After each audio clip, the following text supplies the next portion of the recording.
माननीय श्री सुरेश प्रभु जी, माननीय सुरेश प्रभु जी। सर बहुत धन्यवाद। मैं मंत्री जी को इसलिए धन्यवाद देना चाहता हूं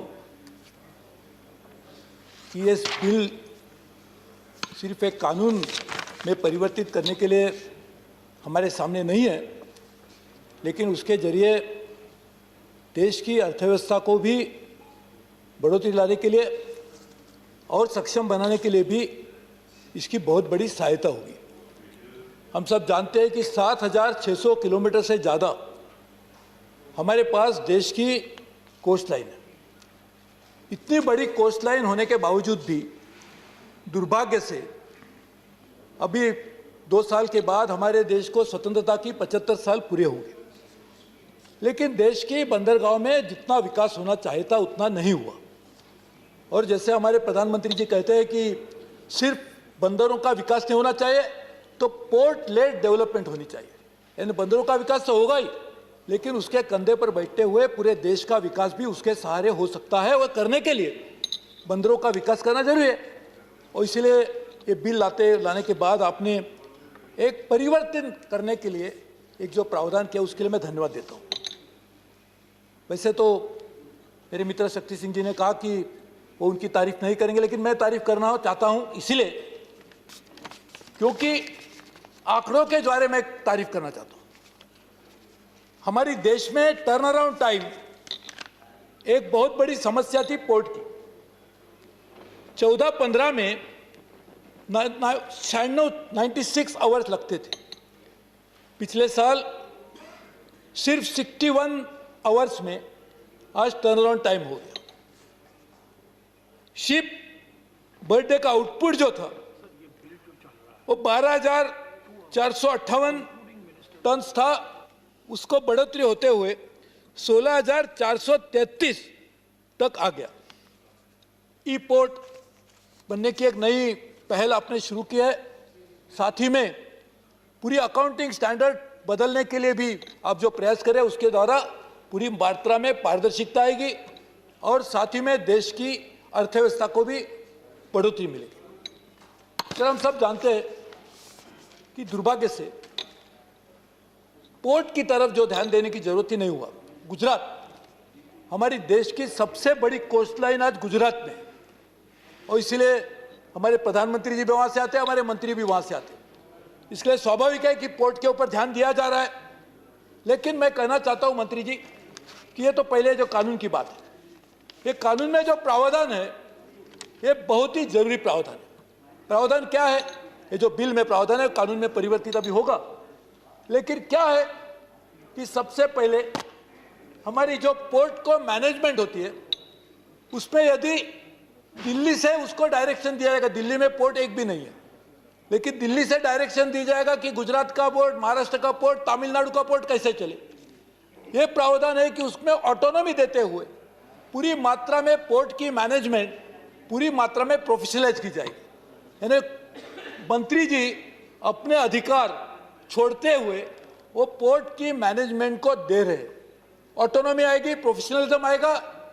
स्वाभाविक है कि पोर्ट का विकास कैसे हो वो पोर्ट के लोग तय करेंगे। इसीलिए उसमें बिल्कुल अच्छा प्रावधान भी है कि कैसे लोग उसको मैनेज करेंगे। उसको नॉमिनेट करने के लिए भी जो व्यवस्था की गई है वो भी पूरी मात्रा में पारदर्शिक है। और इसलिए मैं मानता हूं कि जो कदम यूपीए सरकार ने कॉर्पोरेटाइज करने के लिए 1999 से शुरुआत की थी, उसमें बाद में जो आवश्यकता थी वो नहीं हुई, लेकिन उसकी पूर्ति करने के लिए आपने जो काम किया इसके लिए मैं आपको धन्यवाद देना चाहता हूं। साथ ही में टैरिफ किस तरह से तय हो, ईज ऑफ डूइंग बिजनेस किस तरह से आए, ये सभी अधिकार आज पोर्ट की मैनेजमेंट को मिलेंगे। आज समझिए कि पूरा केंद्रित कारोबार को विकेंद्रित करने का एक काम इस बिल के द्वारा होगा। और ये पब्लिक प्रॉपर्टी है, इसके लिए पब्लिक प्रॉपर्टी अच्छी तरह से मैनेज करने के लिए एक व्यवस्था भी बनाई जा रही है। इसलिए मैं उनको बहुत बहुत बधाई भी देना चाहता हूं। और आज मंत्री जी हमें और कुछ कदम उठाने की आवश्यकता है। देश में कुछ पोर्ट है उनको माइनर पोर्ट कहते हैं, कुछ पोर्ट है मेजर पोर्ट कहते हैं, जिसके अपने प्रावधान किस तरह से किया जाए उसके बारे में बिल है। लेकिन दुर्भाग्य से माइनर मेजर कभी हुआ ही नहीं। वैसे तो अब व्यवस्था ऐसी होती है प्रकृति की कि माइनर कभी ना कभी मेजर हो ही जाता है, लेकिन माइनर पोर्ट आज हमारे मेजर बने ही नहीं। इसकी वजह से मैं जहां से लोकसभा में 4 बार चुन के आया था, कोंकण की व्यवस्था आपको बताना चाहता हूं। आज महाराष्ट्र में 720 किलोमीटर लाइन की कोस्ट लाइन है, लेकिन दुर्भाग्य से बहुत सारे पोर्ट का विकास नहीं हुआ।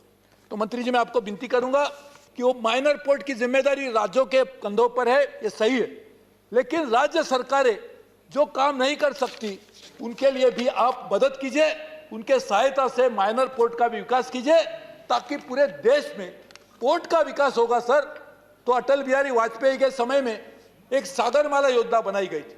मैं उस सरकार में था, मैंने भी उसमें कुछ योगदान दिया था, और मैंने देखा था सागरमाला पोर्ट का जो कॉन्सेप्ट था कि सिर्फ पोर्ट का विकास नहीं, पोर्ट के साथ साथ हिंटरलैंड का विकास हो, जो आज मोदी जी ने कहा है कि पोर्ट लेड डेवलपमेंट। तो मैं चाहता हूं पोर्ट लेड डेवलपमेंट का मतलब माइनर भी आना चाहिए। उसी तरह से आज मैं आंध्र प्रदेश को इस सदन में, और मैं आज रिप्रेजेंट करता हूं। सर, आंध्र प्रदेश का कानून, आंध्र प्रदेश रीऑर्गेनाइजेशन एक्ट 2014 में जो पारित हुआ, वो कानून में लिखा है कि दुर्गाराजपट्टनम ये जो पोर्ट है उसको मेजर पोर्ट के तहत डेवलप किया जाएगा। दुर्भाग्य से वो अभी तक नहीं हुआ। उसकी वजह यह रही कि उसकी फिजिबिलिटी पे ऊपर कुछ लोगों के संदेह थे। लेकिन आज फिजिबिलिटी लाने के लिए राज्य सरकार को एक प्रस्ताव भेजा गया है। तो आप जरा जानिए कि राज्य सरकार किस काम में शायद बिजी रहेंगे, इसके लिए शायद उनको इस समय मिला नहीं होगा। लेकिन आंध्र प्रदेश के विकास के लिए मैं मानता हूं एक मेजर पोर्ट का डेवलपमेंट होना बहुत जरूरी है।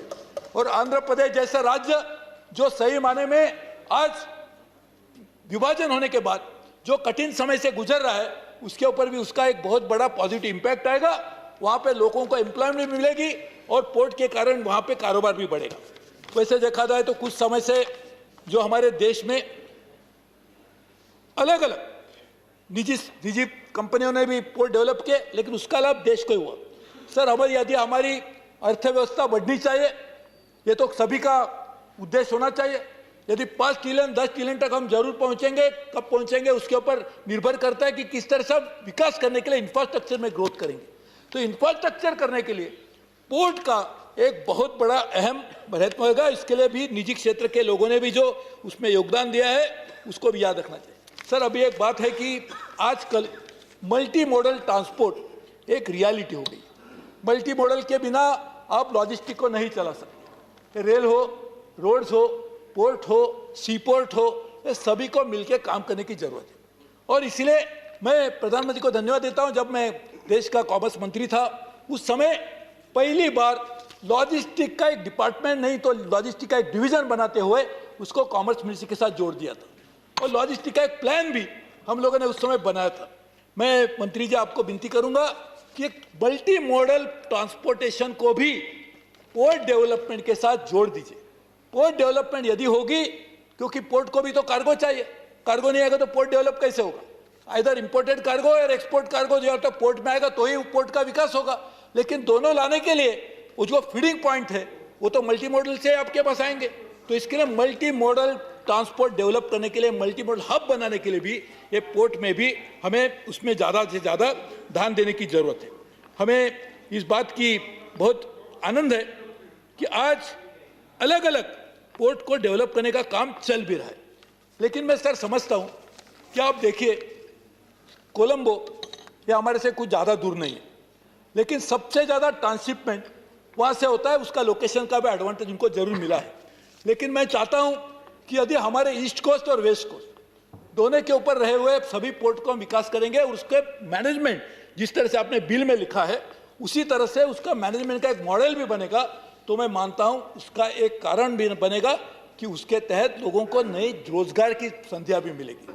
और आज सर हमारा जो इंपोर्ट और एक्सपोर्ट है उसको वैसे माना जाए तो हम 1 ट्रिलियन के ऊपर भी लेना, $1 ट्रिलियन के ऊपर भी लेना चाहते, इंटरनेशनल ट्रेड को बढ़ोतरी देना चाहते।